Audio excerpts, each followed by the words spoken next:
This is Judge Joe Brown, and we're listening to We All Be News.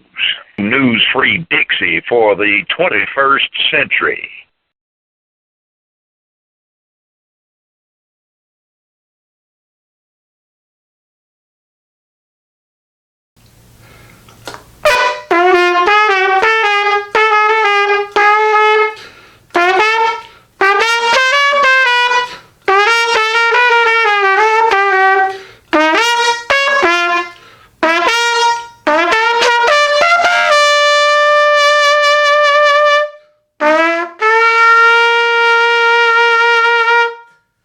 Good evening, or rather, good morning, everybody. Happy New Year 2017.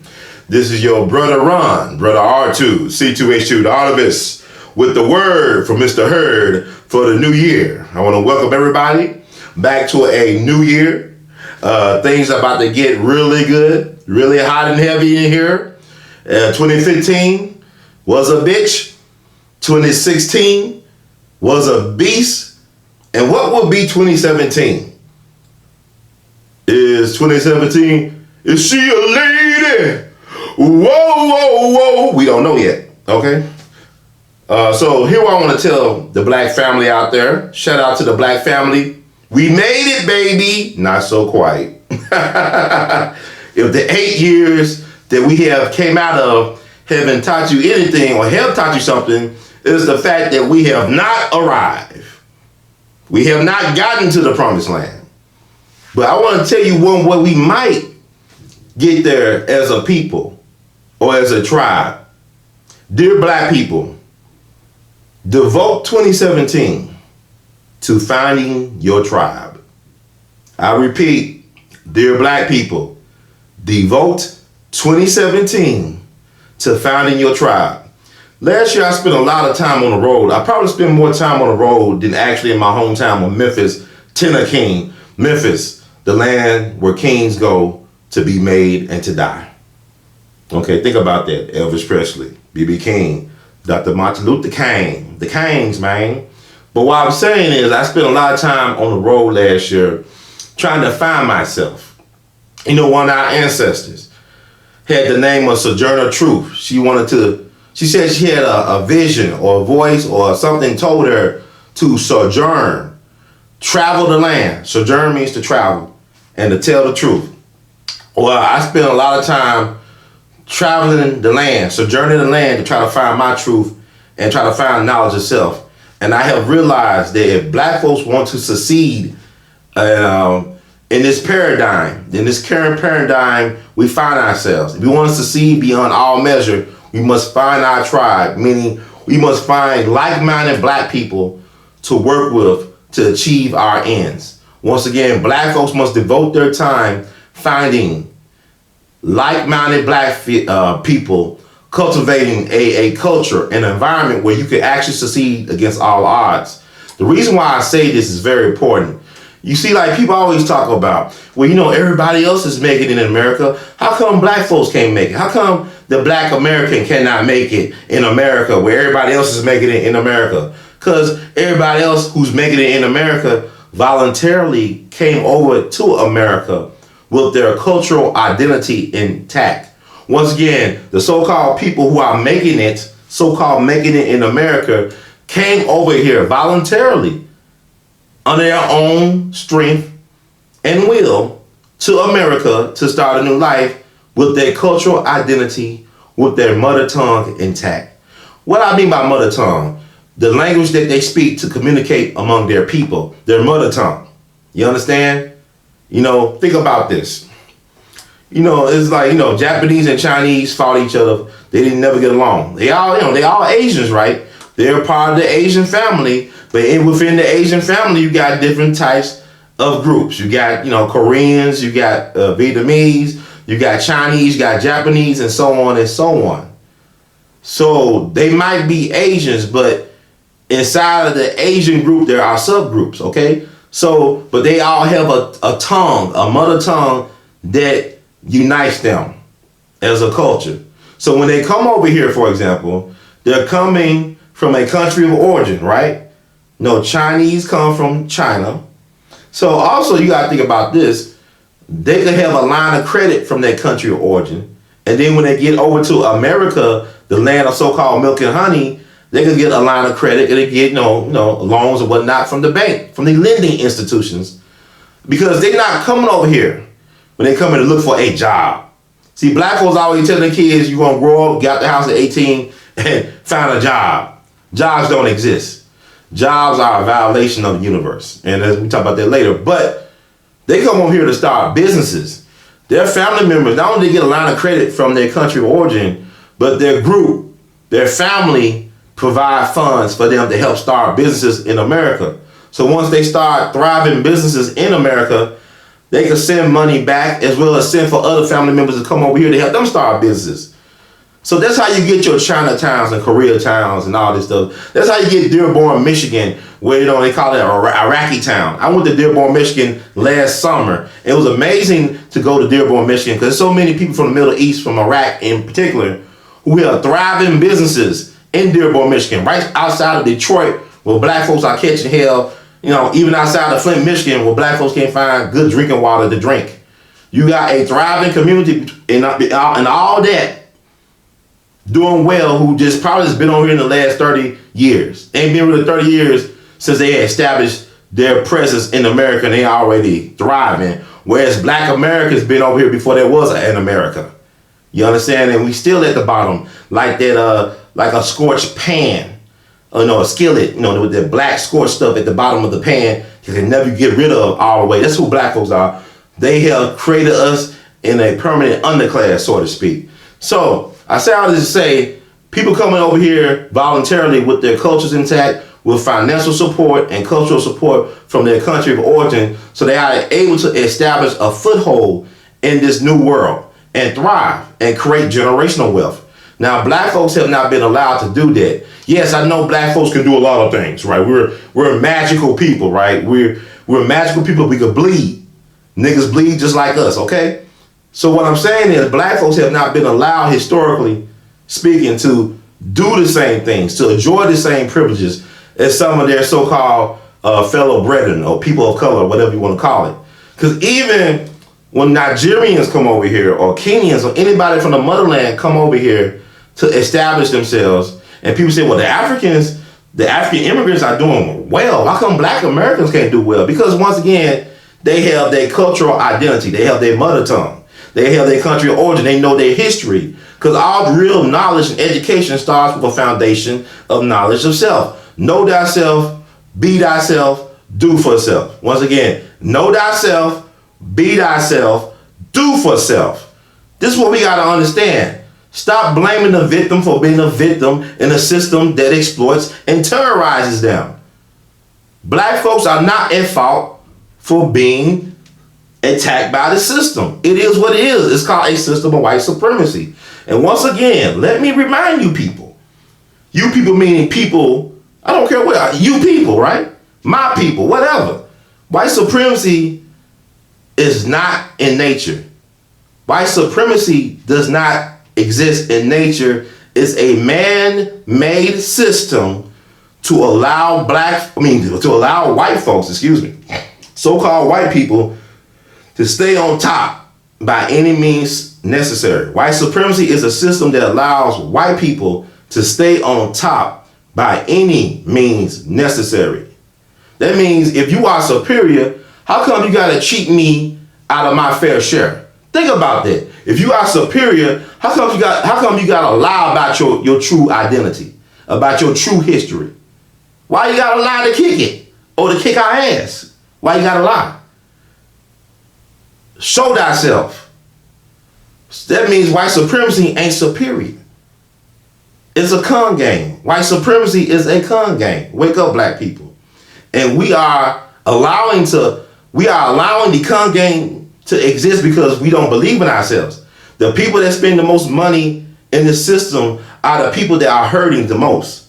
The people that spend the most money in terms of consumerism and dollars and whatnot are the people that are hurting the most. Black folks are the biggest consumers in American capitalism. Once again, black Americans are the biggest consumers in American capitalism. Okay? Get that through your head. It means we are suffering from lack of knowledge of self. And I'm going to paraphrase the Bible verse, but my people perish because not just of knowledge, but lack of knowledge of self. Knowledge is the currency of the universe. The most powerful institutions in this known empirical world, in this man-made world, run on information and knowledge. They don't run on money. Money is not real. Information is real. Think about Central Intelligence Agency, NSA, FBI, all the alphabet organizations. They run on information and knowledge. Why was J. Edgar Hoover so powerful for so many decades, the director of the FBI? Why was he so powerful? It's not because he had all the money in the world. It's because he had a lot of information on so-called powerful and influential people that he used to blackmail them for decades. He had a lot of information on people that he used to leverage himself in a position of power for decades. And guess what J. Edgar Hoover was before he became a G-man, an FBI guy? He was a librarian at the Library of Congress. That's right, boys and girls, scholars and laymen. J. Edgar Hoover was a librarian at the Library of Congress. You can look this up. Take a look. It's on online and in our book, but it's still online. Okay.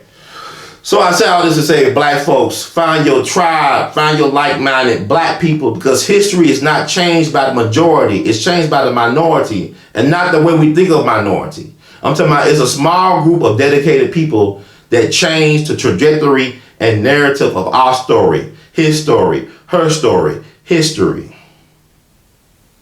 So find your tribe, create a tribe, because Neely Fuller Jr., to paraphrase that beautiful, brilliant brother, elder, scholar, it's not good to have a whole bunch of black folks together in one spot without a plan or a plan of action. It's never good to have a whole group of black folks in the same spot without a plan or plan of action, because we are doomed to fail if we do not plan to act, okay? So that's very important to know that, because in this system of white supremacy, racism, any place where black bodies gather becomes valuable real estate, whether it be Harlem, whether it be prison, whether it be the NBA, NFL, any place where there's a large number of black bodies becomes valuable real estate for white supremacy, racism, right to exploit, okay? So black folks, it is so important that even if you don't know your origins, to create an origin. White folks know the power of mythology. There is truth in a lie, and there are facts in a myth. Once again, there is truth in a lie, and there are facts in a myth. Otherwise, they could not exist in this existence, in this matrix. So white folks came up with the brilliant idea of amplifying their myth making through media control and then Hollywood. White folks created Hollywood to control the white supremacy narrative.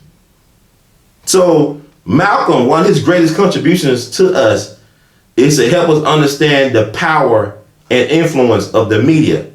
It's the most powerful entity on earth because it controls and influences the minds of the masses. So we gotta get back in that media game. That's why I'm calling for an alt-black media movement. Alternative black media movement. Because the civil rights movement was amplified because of media exposure.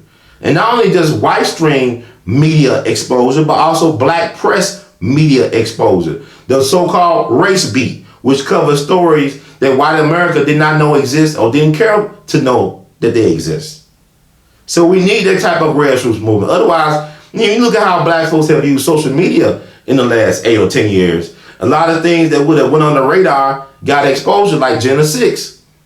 And this year marks the 10-year anniversary of the Gen 6 movement, so to speak. Where, everybody together in Gen 6, Jena, Louisiana, back in September of 2007 to protest what they was doing to the Gen 6, the black males down in Jena, Louisiana, who was overcharged for beating up a white boy who basically initiated something he should never initiated if he couldn't finish it.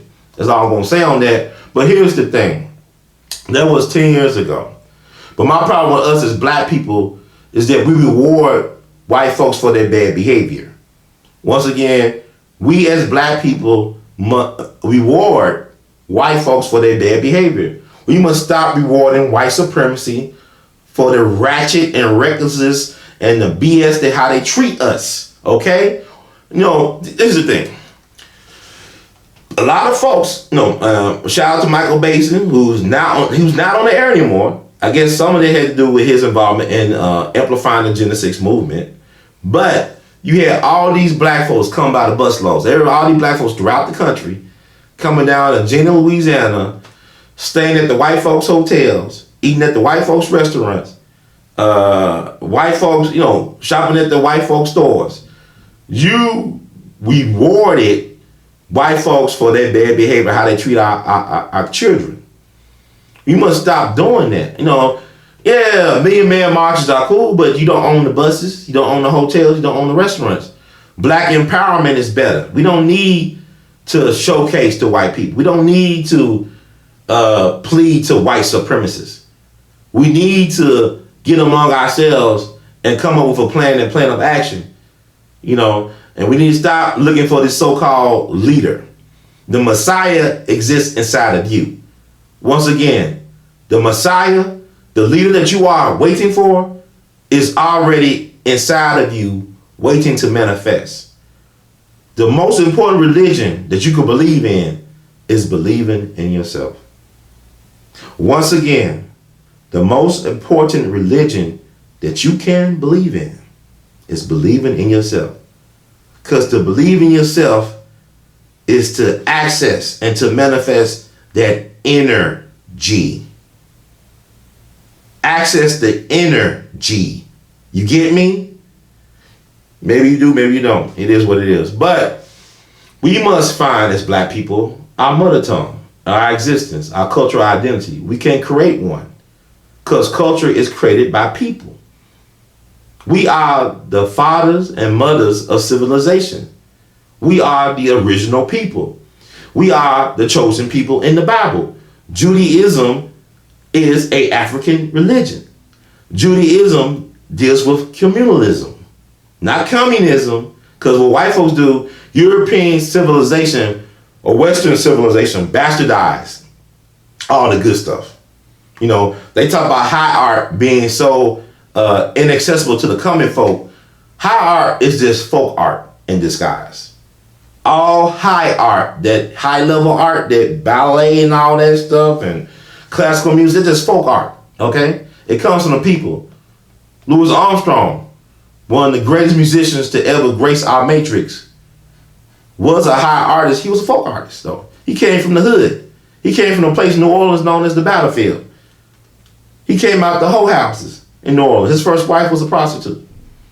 Okay, so that, I guess he was a pimp. So anyway, but who's the biggest pimp on the planet?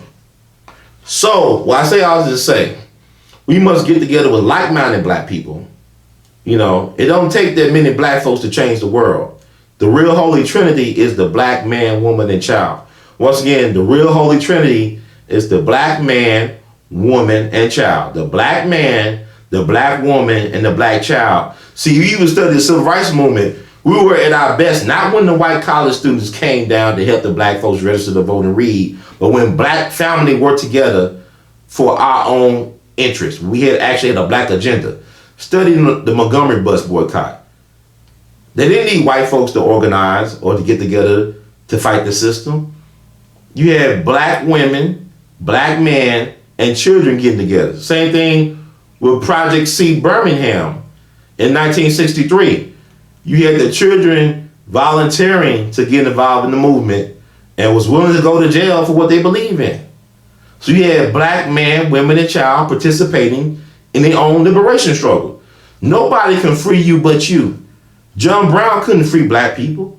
Fidel Castro couldn't free black people.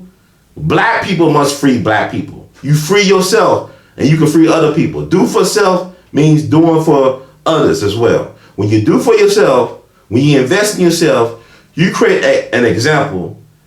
You create change because you are creating the world you want to see. You are manifesting your own reality. So I was going to say, black folks, please spend 2017 finding your tribe, recreating your mother tongue. Thank you so much for listening. If you love what you heard, please share the word. Please subscribe to the channel. If you want more of this and help me help you, please feel free to donate and support the movement. Because know this is just the second day of 2017. We got maybe 364 more days, something like that, to go.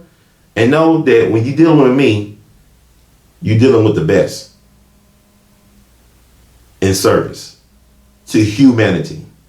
And know that the best is yet to come. In the words of Great DeGelton, we love you madly. Keep producing and pushing, family. I'm out.